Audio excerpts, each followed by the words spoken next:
Banyak kejadian penting yang terjadi di tahun 602 Masehi. 3 kejadian dari dunia Islam dan 4 lainnya dari luar dunia Islam. Dan inilah kronologi sejarah lengkap tahun 602 Masehi.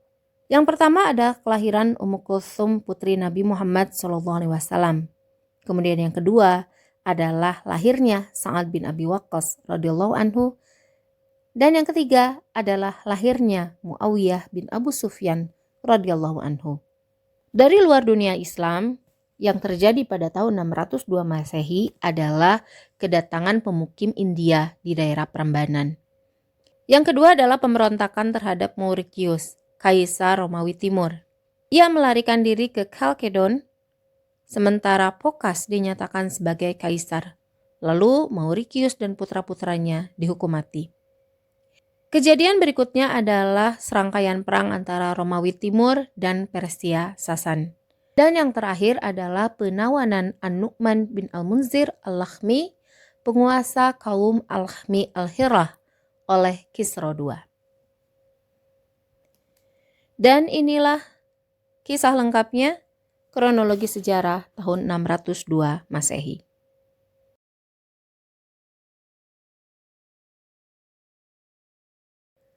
Ketika Sa'ad bin Abi Waqqas radhiyallahu anhu mengenalkan dirinya sendiri, ia mengatakan, "Aku adalah orang ketiga yang memeluk Islam dan orang pertama yang melepaskan anak panah di jalan Allah."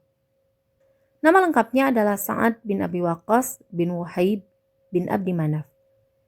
Ia hidup di tengah-tengah Bani Zuhrah yang merupakan paman Rasulullah SAW. Wahib adalah kakek Sa'ad dan paman Aminah binti Wahab, ibunda Rasulullah SAW. Sa'ad dikenal oleh orang karena ia adalah paman Rasulullah. Dan beliau SAW sangat bangga dengan keberanian, kekuatan, serta ketulusan Sa'ad. Nabi SAW bersabda, "Ini adalah pamanku. Perlihatkan kepadaku paman kalian." Keislamannya termasuk cepat karena ia mengenal baik pribadi Rasulullah SAW. Mengenal kejujuran dan sifat amanah beliau. Ia sudah sering bertemu Rasulullah sebelum beliau diutus menjadi nabi. Rasulullah juga mengenal Sa'ad dengan baik. Hobinya berperang dan orangnya pemberani. Sa'ad sangat jago memanah dan selalu berlatih sendiri. Kisah keislamannya sangat cepat dan ia pun menjadi orang ketiga dalam deretan orang-orang yang pertama masuk Islam, yang kita kenal dengan As-Sabiqunal Awwalun. Banyak kisah menarik yang bisa kita ulas dari kehidupan Sa'ad bin Abi Waqqas. Yang paling terkenal adalah kisahnya dengan ibunya. Sa'ad adalah pemuda yang sangat patuh dan taat pada ibunya. Saking sayangnya Sa'ad pada ibunya, sehingga seolah-olah cintanya hanya untuk sang ibu yang telah memeliharanya sejak kecil hingga dewasa, dengan penuh kelembutan dan berbagai pengorbanan. Nama ibunya adalah Hamnah binti Sufyan bin Abu Umayyah. Ia adalah seorang wanita hartawan, keturunan bangsawan Quraisy. Ia memiliki wajah cantik dan anggun. Di samping itu, Hamnah juga seorang wanita yang terkenal cerdik dan memiliki pandangan yang jauh. Hamnah sangat setia kepada agama nenek moyangnya, yaitu menyembah berhala. Pada suatu hari, Abu Bakar As-Siddiq mendatangi Sa'ad dan mengabarkan tentang kerasulan Muhammad SAW. Ketika Sa'ad menanyakan siapakah orang-orang yang telah beriman kepada Muhammad, Abu Bakar mengatakan dirinya sendiri, Ali bin Abi Thalib, dan Zaid bin Harithah. Setelahnya, Sa'ad langsung menemui Rasulullah SAW untuk mengucapkan 2 kalimat syahadat. Pada saat itu, usianya menginjak 17 tahun. Dan dapat diduga, kisah keislamannya membuat marah ibunya.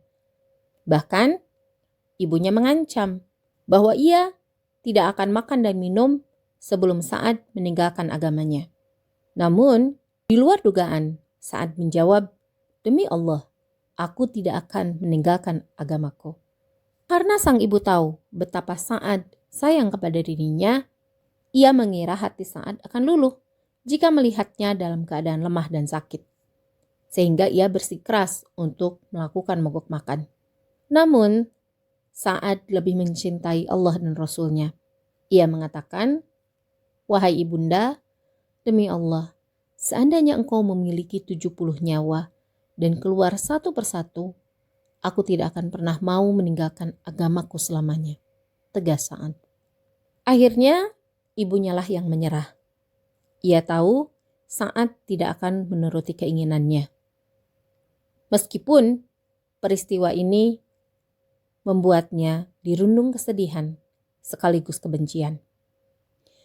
Karena peristiwa ini Allah Subhanahu wa taala mengekalkannya dalam Al-Qur'an.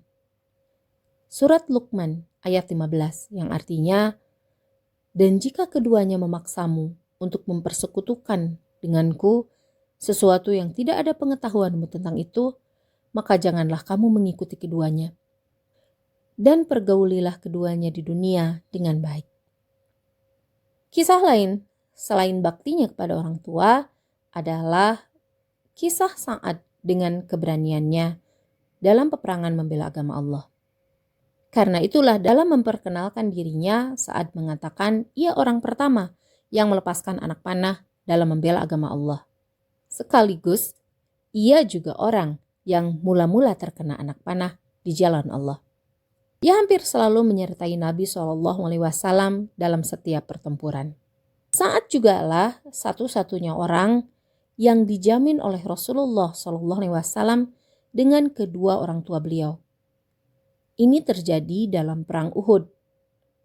Ketika dalam kecamuk perang, Rasulullah SAW bersabda kepadanya, "Panahlah wahai Sa'ad, ayah dan ibuku menjadi jaminan bagimu." Kisah lain yang unik dari Sa'ad bin Abi Waqqas adalah keterkenalannya sebagai seorang sahabat yang doanya senantiasa dikabulkan Allah. Ini karena Rasulullah SAW pernah mendoakan Sa'ad, "Ya Allah, kabulkanlah Sa'ad jika dia berdoa." Dalam serial kepahlawanan, kisah yang paling terkenal dari Sa'ad bin Abi Waqqas radhiyallahu anhu adalah perannya dalam perang Qadisiyah.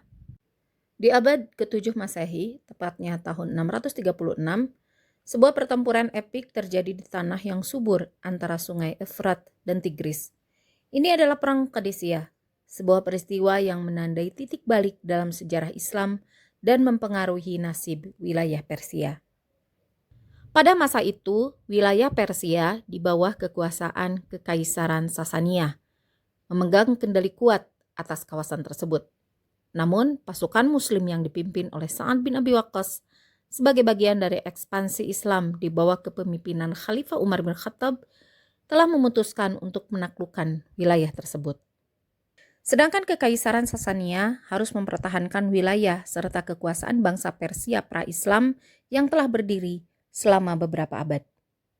Perang Qadisiyah berakhir dengan kemenangan umat Islam dan jatuhnya Kekaisaran Sasania, menandai dimulainya kekuasaan Islam di Persia. Latar belakang Perang Qadisiyah. Invasi ke Persia yang dilakukan oleh Kekhalifahan Rasyidun atau Khulafaur Rasyidin dimulai sejak masa pemerintahan Khalifah Abu Bakar radhiyallahu anhu. Pertempuran Qadisiyah merupakan bagian dari rangkaian panjang usaha pasukan kekhalifahan untuk menguasai Persia.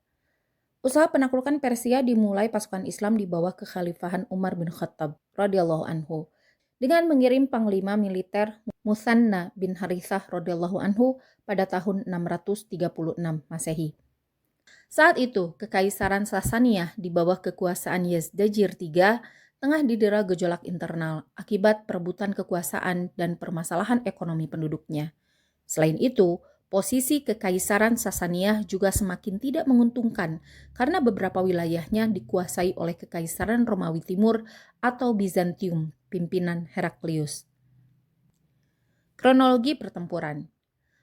Pemimpin dalam perang Qadisiyah adalah Sa'ad bin Abi Waqqas radhiyallahu anhu dari pihak Muslim dan Rustum Farrakhzad dari Kekaisaran Sasania. Dan sesampainya di Persia, tepatnya di daerah Qadisiyah, 36.000 pasukan Islam mendirikan perkemahan. Begitu pula dengan pasukan Sasania di bawah pimpinan Jenderal Rustum yang berjumlah hingga 120.000 pasukan. Sebelum perang Qadisiyah pecah, kedua belah pihak terlebih dahulu mengadakan perundingan untuk mendapatkan jalan keluar. Namun perundingan tersebut tidak mencapai kesepakatan sehingga menimbulkan pertempuran pada hari pertama. Di hari pertama dan kedua pertempuran, pasukan Islam mengalami kekalahan karena tentaranya lebih sedikit dan pasukan Persia juga dibantu dengan gajah.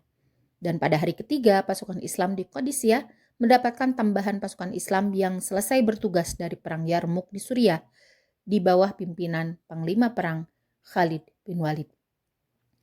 Selain mendapat tambahan tentara, pasukan Muslim juga menemukan cara mengelabui pasukan gajah Persia. Pasukan Islam memberikan kostum kepada pasukan kudanya guna menakuti pasukan gajah Persia. Dan cara ini pun berhasil hingga membuat gajah-gajah lari dan membunuh pasukan Persia sendiri. Lalu, pada hari keempat pertempuran muncul badai pasir yang mengarah ke perkemahan pasukan Persia. Situasi ini dimanfaatkan oleh pasukan Islam untuk menggempur pertahanan Persia dengan menghujani anak panah. Saat itulah pasukan Persia mulai melemah dan melarikan diri. Terlebih lagi, pemimpin mereka, Rustum, meninggal dengan sebab yang kurang jelas. Mundurnya pasukan Persia dari arena pertempuran di Qadisiyah menandai kemenangan pasukan Muslim yang juga memperoleh banyak rampasan perang. Setelah itu, pasukan Islam terus mendesak ke dalam wilayah Persia hingga memasuki pusat pemerintahan Sasaniyah di kota Madain. Perang Qadisiyah bukan hanya sebuah pertempuran fisik, tetapi juga sebuah peristiwa yang membentuk peradaban dan sejarah. Kemenangan ini membawa keberanian, strategi, dan keteguhan pasukan Muslim dalam menghadapi tantangan yang besar. Peristiwa ini juga menandai awal dari pengaruh Islam yang kuat di wilayah Persia, dengan banyak wilayah yang secara sukarela bergabung dengan kekhalifahan Islam setelah perang tersebut. Perang Qadisiyah tetap menjadi salah satu titik balik dalam sejarah Islam, memperluas wilayah kekhalifahan dan membentuk peradaban Islam di wilayah Persia. Peristiwa ini menunjukkan bahwa keberanian, tekad, dan strategi yang cerdik dapat mengubah jalannya sejarah. Sa'ad bin Abi Waqqas wafat pada usia 80 tahun. Dan dalam keadaan sakit, Sa'ad berpesan kepada para sahabatnya agar ia dikafani dengan jubah yang digunakannya dalam perang Badar, perang kemenangan pertama untuk kaum muslimin. Dan Sa'ad bin Abi Waqqas menghembuskan nafas terakhir pada tahun 55 Hijriah. Dan ia dimakamkan di pemakaman Baqi, makamnya para syuhada. Radhiyallahu anhu, Sa'ad bin Abi Waqqas. Tubuhnya tinggi, kulitnya putih dan tampan. Itulah sosok Muawiyah radhiyallahu anhu, seorang sahabat nan mulia. Dia memeluk Islam sebelum sang ayah, Abu Sufyan bin Harb, masuk Islam. Walaupun untuk itu ia harus menyembunyikan keislamannya hingga Futuh Mekah. Muawiyah radhiyallahu anhu adalah saudara seayah Ummul Mukminin Ummu Habibah Ramlah binti Abu Sufyan radhiyallahu anha.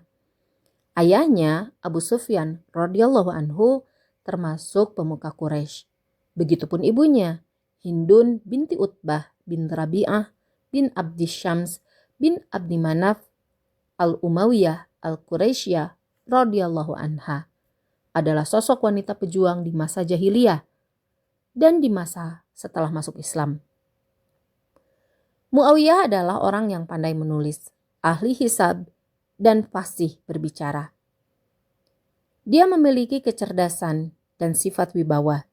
Tidak mengherankan apabila Khalifah Umar bin Khattab radhiyallahu anhu menetapkan Muawiyah radhiyallahu anhu sebagai penguasa Syam setelah saudaranya Yazid bin Abu Sufyan meninggal dunia.